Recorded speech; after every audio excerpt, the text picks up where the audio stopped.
क्या आपको भाव तोरसेकर से मिलना है? क्या आपको विष्णु शंकर जैन से मिलना है? या आप आनंद रंगनाथन से मिलना चाहते हैं? जी हाँ, 25 से ज्यादा वक्ता होंगे एक ही शहर में। 21 मार्च को मिलते हैं मुंबई में। अभी ही रजिस्टर करें क्योंकि सीटें बहुत कम हैं। इस आंदोलन में अपना सहयोग दें और राष्ट्र की आवाज बने। इस राष्ट्रवादियों के कुंभ में हर एक राष्ट्रवादी को आना चाहिए और इतिहास का हिस्सा बनना चाहिए। रजिस्ट्रेशन की डिटेल्स आपको वीडियो के नीचे डिस्क्रिप्शन में मिल जाएंगी। नमस्ते। आप सभी से अनुरोध है कि कृपया हमारे चैनल को सब्सक्राइब करें, वीडियो को लाइक भी अवश्य करें और आपको सबको याद दिला दें कि रजिस्ट्रेशन अब खुले हुए हैं। क्या बलूचिस्तान वाकई में आज़ाद हो गया? जो एविडेंस पिछले 2 दिनों की आई है उससे तो लग रहा है कि बलूचिस्तान वाकई आज़ाद हो गया है। क्यों? क्योंकि ऐसा देखा गया, बताते हैं कि साहब 2 हेलीकॉप्टर्स में भर के जो 12 कोर है पाकिस्तान आर्मी की, उसके बड़े अफसरान जो थे वो वहाँ से उड़ के चले गए। अब वो कह रहे हैं कि साहब कि बगैर एयर सपोर्ट के हम बलूचिस्तान को काबू नहीं रख सकते। अच्छा, कहाँ से शुरुआत होती है? आइए पहले देखते हैं कि हुआ क्या? क्योंकि 2 दिन पहले कोई 30-40 बलोच सिविलियंस को पाकिस्तान आर्मी ने पकड़ के और डिसअपियर करा दिया था, जैसा कि वो करते रहते हैं। उसके बदले में पूरा जो बलोच फ्रंट है, जिसको BRAS कहते हैं, जिसमें बलोच नेशनल आर्मी भी है, बलोच BLF भी है, बलोच लिबरेशन आर्मी भी है, BLA है, BLF भी है। यही 2 उसके मुख्य फ्रंट हैं। दोनों ने मिल के लगभग पूरे बलूचिस्तान पर शुक्रवार की रात से लेके और कल शनिवार तक पूरा कब्जा रखा। यहाँ तक कि बलूचिस्तान के जो चीफ मिनिस्टर साहब थे, वो वीडियो पर रोते हुए देखे गए, रोते हुए देखे गए। और उसके बाद भी पाकिस्तान की हिमाकत देखिए कि वो प्रेस रिलीज दे रहा है कि साहब कि हमारे 10 लोग मारे गए और उनके जो है वो 70 लोग मारे गए, कुल 80 लोग मारे गए। जबकि वीडियो आ रहे हैं, सामने दिख रहा है पाकिस्तान के सैनिक भागते हुए, मरते हुए, मरे हुए सारे दिख रहे हैं। तो भाई जो बलूचिस्तान की क्लेम है मैं तो उसी पे जाऊंगा, और वो है कि 150 सोल्जर्स अकेले मारे गए हैं। और सोल्जर्स में वो सब हैं, लेवीज भी हैं और रेंजर्स भी हैं और आपके जो मिलिट्री के लोग भी हैं, FC जो उनकी फ्रंटियर कोर है उसके भी लोग हैं। लेकिन मजे की बात यह है कि जो उसकी एक्सटेंट है, जहाँ जहाँ पर ये कार्रवाई हुई है, वो साहब वो गजब की एक कह सकते हैं कि उसकी जो एक्सटेंट है वो बड़ी ही जोरदार है। वो बड़ी ही जोरदार इसलिए है कि हम उसको आपको दिखाना चाहेंगे थोड़ा-सा।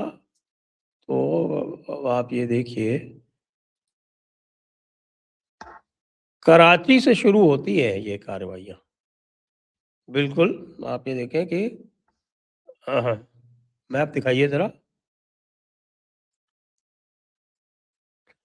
तो ये जो मैप आप देख रहे हैं, इसमें बिल्कुल कराची के पास ये एक स्थान है, इसका नाम है हब, HUB। ये मैंने लाइन बनाई है, देखिए ये हब। ये बलूचिस्तान में है क्योंकि कराची के पास से ही बलूचिस्तान का बॉर्डर शुरू हो जाता है। तो ये बिल्कुल आपके सिंध और बलूचिस्तान के बॉर्डर पे ये जगह है हब। इस हब पर भी बलोच ने कब्जा कर लिया। अब कराची में फौज बैठी हुई है, वो जाकर हब को रिलीव नहीं कर पा रही है। फिर आप ये देखें कि ये यहाँ पर है, इधर से चलेंगे जब, तो बिल्कुल अगर कोस्ट के अलोंग चलेंगे तो कोस्ट के अलोंग पे आपको यहाँ दिखेगा, ये थोड़ा-सा इस तरफ चलते हैं। देखिए ये ग्वादर जो है, वो ग्वादर जो चाइनीज़ एरिया है उसको छोड़ के पूरा ग्वादर इनके पास है। आज शायद इसको ये छोड़ देंगे क्योंकि जो इनकी स्ट्रैटेजी है वो ये है कि वो 12 घंटे से लेके 24 घंटे तक कब्ज़े में रखते हैं और उसके बाद फिर उसको छोड़ देते हैं, क्योंकि उनका जो इरादा होता है वो ये है कि भई वो स्टेटमेंट देना चाहते हैं फिर अगर आप ये चले यहाँ पे देखें, ये है खर्रान, ये खर्रान है। फिर सबसे बड़े जो घटनाक्रम हुए हैं उसमें से एक हुआ ये नुश्की में, या जिसको नुश्की भी कहते हैं।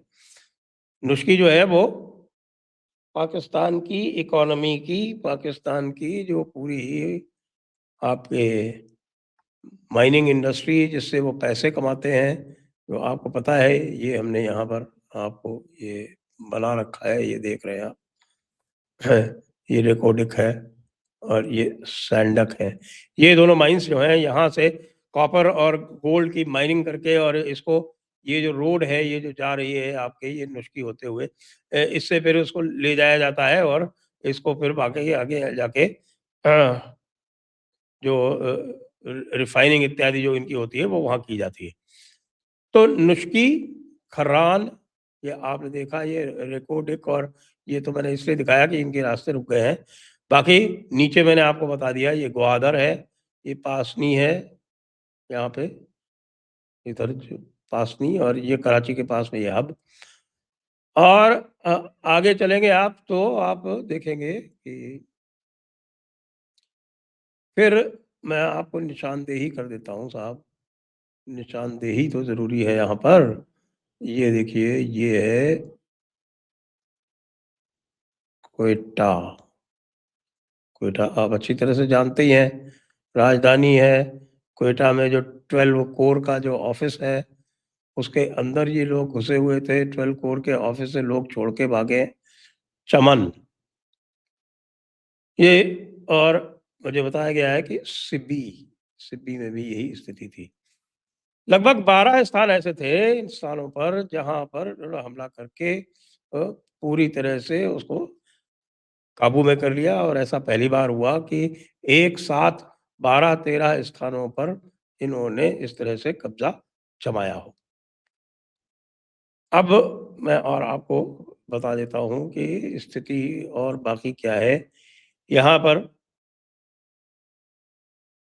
थोड़ा अब मैं इसको ऊपर-नीचे करके आपको बताऊँगा। ये देखिए, ये जो यहाँ पर है डेरा इस्माइल खां नाम की जगह आप जानते हैं, और बन्नू नाम की जगह जानते हैं। ये तो ख़ास तौर से ये जो जगह है, ये देखिए, ये है डेरा इस्माइल खान। डेरा इस्माइल खान है, ये है बन्नू।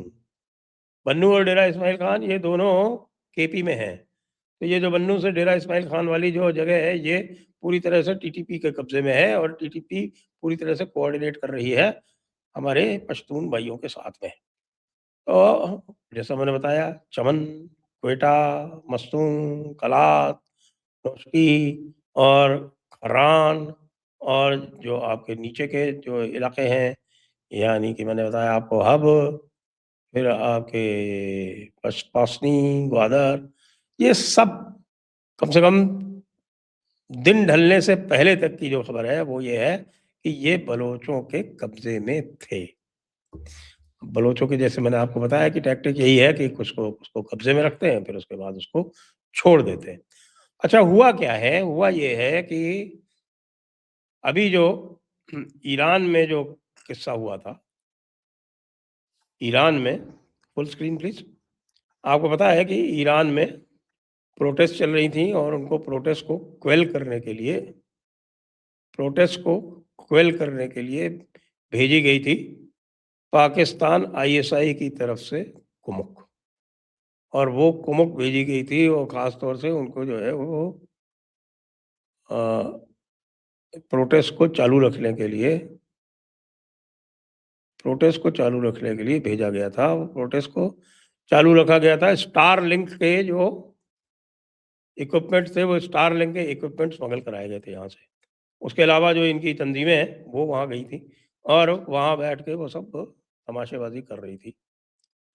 अब ईरान ने इक्विप कर दिया है बलोच लोगों को, और बलोचों को जो इक्विप किया है, वो बलोचों को इक्विप करके इस तरह से कर दिया है भाई, कि बलोच जो हैं वो पूरी तरह से अब सक्षम हो गए हैं। केवल एक चीज़ की कमी बची है, और वो जो एक चीज़ की कमी बची है वो ये है कि उनके पास अभी एंटी हेलीकॉप्टर और एंटी एयरक्राफ्ट उनके पास चीज़ें नहीं हैं। जैसे ही उनके पास एंटी एयरक्राफ्ट और एंटी हेलीकॉप्टर यानी बेसिकली मैन पैड्स जिनको बोलते हैं, man portable air defence system. तो वो जो मैन पैड्स हैं, वो माँगे गए हैं ईरान से, अब ईरान उनको सप्लाई करेगा। मैन पैड्स आते ही ये जो इनके एयर सपोर्ट है, वो भी इनइफेक्टिव हो जाएगी। वैसे भी एयर सपोर्ट से ये रात भर कुछ कर नहीं सकते, जब तक एयर सपोर्ट आएगी तब तक मुझे जहाँ तक उम्मीद है, कल सवेरे से पहले ये अपना ये पूरा स्टेटमेंट दे के और उसके बाद फिर ये रिट्रीट कर जाएँगे। लेकिन इसने पूरी तरह से डिमोरलाइज़ तो किया है। इन चीज़ों का अर्थ यही होता है देखिए, ये गेरिल्ला वॉरफेयर है। गेरिल्ला वॉरफेयर में जो एफर्ट होती है वो ये होती है कि जो पॉलिटिकल विल है उसको ख़त्म कर दो और जो लीडरशिप है उसको डीमोरलाइज कर दो जिससे कि वो विवश हो जाए आपकी डिमांड्स को मानने को। लेकिन अभी वो स्थिति मुझे आई दिखती नहीं है। तो जो प्रश्न है कि क्या बलूचिस्तान आज वाक़ई आज़ाद है? वो आज़ाद आज के दिन हो सकता है, लेकिन वो स्वयं कल पीछे हटेगा। जो पक्की आज़ादी आनी है, वो मुझे लगता है कि जब अमेरिका ईरान से हार के निकलेगा, उसके बाद आएगी क्योंकि तब ईरान जो है, वो पाकिस्तान को सबक सिखाएगा। जय हिंद, जय भारत, वंदे मातरम।